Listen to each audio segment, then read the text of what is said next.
सो hey guys, स्वागत है आप सभी का एक और नए वीडियो में। रिसेंटली मैंने एक शॉर्ट वीडियो अपलोड की थी जहां मैंने एनसीएचपी के थ्रू आने वाली अपडेट के बारे में आपको बताया था। वो अपडेट क्या है और अभी तक एनसीएचपी के थ्रू आई सारी अपडेट्स को मैं इस वीडियो में पहले समराइज करूंगा और फिर हम बात करने वाले एग्जाम्स के रिलेटेड, कट ऑफ के रिलेटेड, ऑल इंडिया रैंक के रिलेटेड, हमारी प्रिपरेशन को के रिलेटेड। तो उन सारे टॉपिक्स को मैं इसी वीडियो में कवर करूंगा। लेकिन सबसे पहले मैं समराइज कर देता हूँ कि अभी तक की जो भी अपडेट्स थी, जो भी सीक्वेंसेस में वो एनसीएचपी के थ्रू अपडेट्स आई हैं, वो क्या क्या रही हैं। तो सबसे पहली जो अपडेट, बिग अपडेट आई थी, पहले ये पैरामेडिकल कोर्सेज थे, बट अब एनसीएचपी ने इसको अलाइड हेल्थ केयर साइंसेज में लाया और फिर अपडेट दिया कि डॉक्टर यूज़ कर सकते हो अपने नेम के पहले, बस पीटी यूज़ करना पड़ेगा आपको। अगर मेडिकल फील्ड में रहना है और आप एमबीबीएस या फिर बीडीएस के अलावा कुछ चूज़ करना चाहते हो तो फिर फिजियोथेरेपी, बीओटी या फिर ऑक्यूपेशनल थेरेपी, मतलब कि ये कोर्सेज आपके लिए काफ़ी अच्छे ऑप्शंस बन चुके हैं।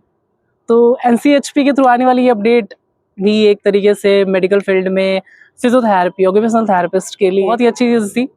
उसके बाद क्या अपडेट आया कि अभी ये जो भी एडमिशन्स थे अभी तक, फिजियोथेरेपी में एडमिशन्स, ऑक्यूपेशनल थेरेपी के जो भी बैचलर्स कोर्स के एडमिशन्स थे, वो हर एक स्टेट के अपने कॉमन एंट्रेंस टेस्ट होते थे, या फिर जितने भी नेशनल इंस्टीट्यूट थे, जो सेंट्रल गवर्नमेंट इंस्टीट्यूट्स थे, उनमें जो एडमिशन्स होते थे वो ऑल इंडिया लेवल पे कॉमन एंट्रेंस टेस्ट के थ्रू हुई।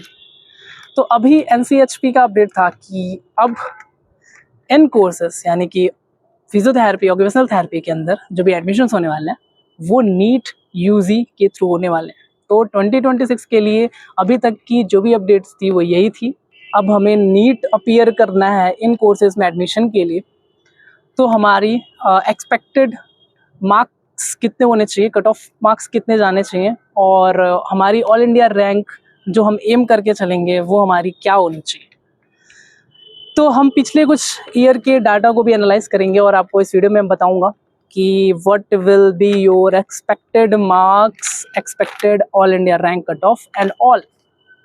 मतलब कि अगर आपने ये वीडियो शुरू से एंड तक पूरी देख ली है तो आपको सेम टॉपिक पे डिफरेंट चैनल्स पे जा करके या फिर सेम टॉपिक के रिलेटेड वीडियोस देखने की ज़रूरत नहीं पड़ेगी। ये वीडियो सफिशिएंट होने वाली है। तो सबसे पहले मैं बात कर दूं कि अभी तक, मतलब 2026 से पहले 2025 तक, जब नीट के थ्रू एडमिशन्स होते थे डिफरेंट स्टेट में, तो वहाँ पे नीट बस एक एलिजिबिलिटी क्राइटेरिया की तरह यूज़ की जाती थी। बेसिकली हर एक स्टेट अपना खुद का कॉमन एंट्रेंस टेस्ट ऑर्गेनाइज करता था और फिर उसके थ्रू कॉलेजेस में, मतलब मैं गवर्नमेंट कॉलेज की बात करने वाला हूँ इस वीडियो में, हम प्राइवेट या फिर सेमी गवर्नमेंट की बात नहीं करने वाले हैं, क्योंकि प्राइवेट गवर्नमेंट और सेमी गवर्नमेंट कोई टारगेट करके नहीं चलता। हमारा प्राइमरी टारगेट होता है गवर्नमेंट कॉलेज। तो जितने भी कॉलेजेस थे होते थे तो वो बस as a eligibility criteria NEET रखते थे कि आपने नीट अपीयर करना है, और मतलब जो भी उनका ऑफिशियल डिक्लेरेशन कट ऑफ जैसा नीट का कुछ था नहीं। और जनरल्स के लिए वो 150 आप स्कोर कर दो अगर नीट में तो आपके लिए एलिजिबिलिटी क्राइटेरिया बन जाती थी, कट ऑफ बन जाती थी। ओबीसी एसटी के लिए 107 टू 120 मार्क्स जो थी वो आपकी कट ऑफ बनती थी। बट दो स्टेट्स ऐसे थे जहाँ पे आपको बेसिकली देखने को मिलता था कि स्ट्रिक्टली हाँ वो थोड़ा नीट को फॉलो कर रहे थे, उनके ऑल इंडिया रैंक पे एडमिशन्स होते थे। वो दो स्टेट थे आपके मध्य प्रदेश और महाराष्ट्र। मध्य प्रदेश में जो भी एडमिशन्स होते थे वो अराउंड, जो भी आपको भी मार्क्स बताया, 150 जनरल के लिए, ओबीसी एसटी ईडब्ल्यूएस के लिए 120 के बिलो जो भी मार्क्स थे, इन पे ही वो एडमिशन्स हो जाते। बट जो महाराष्ट्र थे वहाँ के 4 गवर्नमेंट कॉलेजेस हैं जहाँ पे ऑल इंडिया रैंक पे एडमिशन्स होते थे नीट के थ्रू। 90 सीट्स थी। और वहाँ पे अगर मैं आपको बात करूँ कि एक्सपेक्टेड कट ऑफ की बात, ऑल इंडिया रैंक की बात कर लेता हूँ, क्योंकि मैंने जो डाटा एनालाइज किया है वो लास्ट ईयर का फर्स्ट राउंड काउंसलिंग का था। तो फर्स्ट राउंड काउंसलिंग में क्या क्लोजिंग रैंक रही है ऑल इंडिया रैंक, मैं उसकी बात करूँगा महाराष्ट्र के 4 गवर्नमेंट कॉलेज के थ्रू के अंदर। तो देखो, जनरल के लिए जो क्लोजिंग रैंक रही थी फर्स्ट राउंड में वो रही थी आपकी 78,000 टू 1,24,000। ये फर्स्ट राउंड काउंसलिंग की बात मैं कर रहा हूँ, मतलब कि सेकेंड राउंड, थर्ड राउंड तक भी जाती है काउंसलिंग, तो अभी ये रैंक आगे बढ़ सकती थी। बट वहाँ पर जो क्लोजिंग रैंक रही थी फर्स्ट राउंड की वो रही थी 78 टू 1,24,000 तक। ओबीसी के लिए रही थी 1,16,000 टू 2 लाख तक, एंड ईडब्ल्यूएस के लिए रही थी 1 लाख टू 1.7 लाख तक। तो यहाँ तक आपकी क्लोजिंग रैंक रही थी फर्स्ट राउंड के लिए। SC ST के लिए SC के लिए अराउंड 2.5 लाख तक गई थी और ST के लिए 3.4 लाख तक गई थी closing rank first round counselling के लिए। अब इसको देख करके हम क्या सोच सकते हैं, हमारा क्या रहना चाहिए टारगेट 2026 के लिए।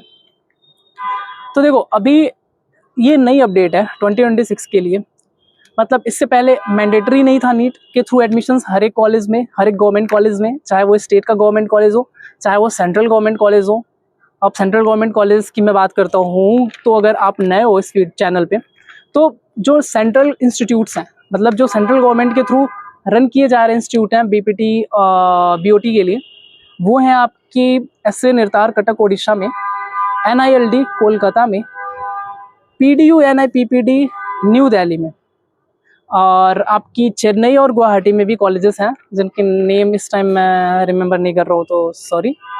बट ऐसे 5 कॉलेजेस थे जिनका प्रीवियस ईयर तक अपना कॉमन एंट्रेंस टेस्ट होता था और उनकी ऑल इंडिया रैंक पे एडमिशन्स होती थी। बट अभी वो कॉलेजेस में एडमिशन भी नीट के थ्रू होने वाले हैं, तो वो कॉलेजेस मैक्सिमम लोगों की टॉप प्रायोरिटी बन जाएंगे।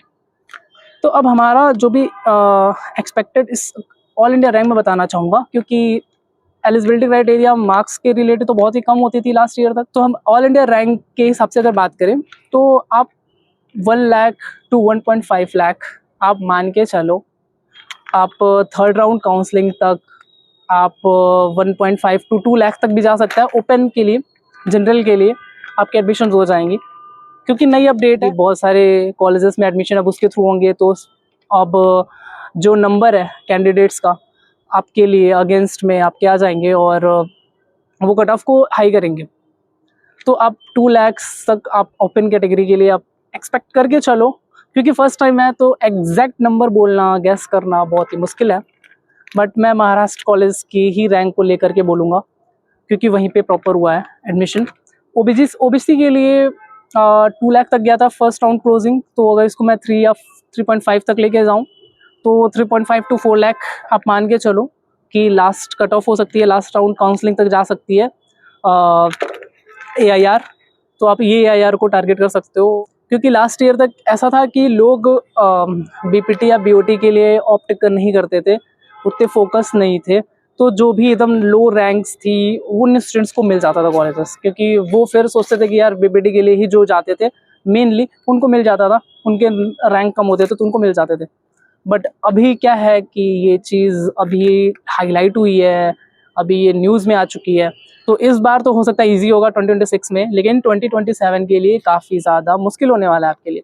तो अगर आप टारगेट कर रहे हो, सीरियस हो, तो आप 2026 के लिए अपनी प्रिपरेशन को कंटिन्यू करो और ज़्यादा बढ़ाओ, क्योंकि 2027 के लिए आपको BPT BOT में एडमिशन के लिए नीट के थ्रू ही मैं बात करता हूँ, वो बहुत ज़्यादा टफ होने वाला है, ठीक है ना। 2026 फर्स्ट टाइम है, जो चीज़ अभी नई नई आई होती है उसको क्रैक करना थोड़ा इजी होता है।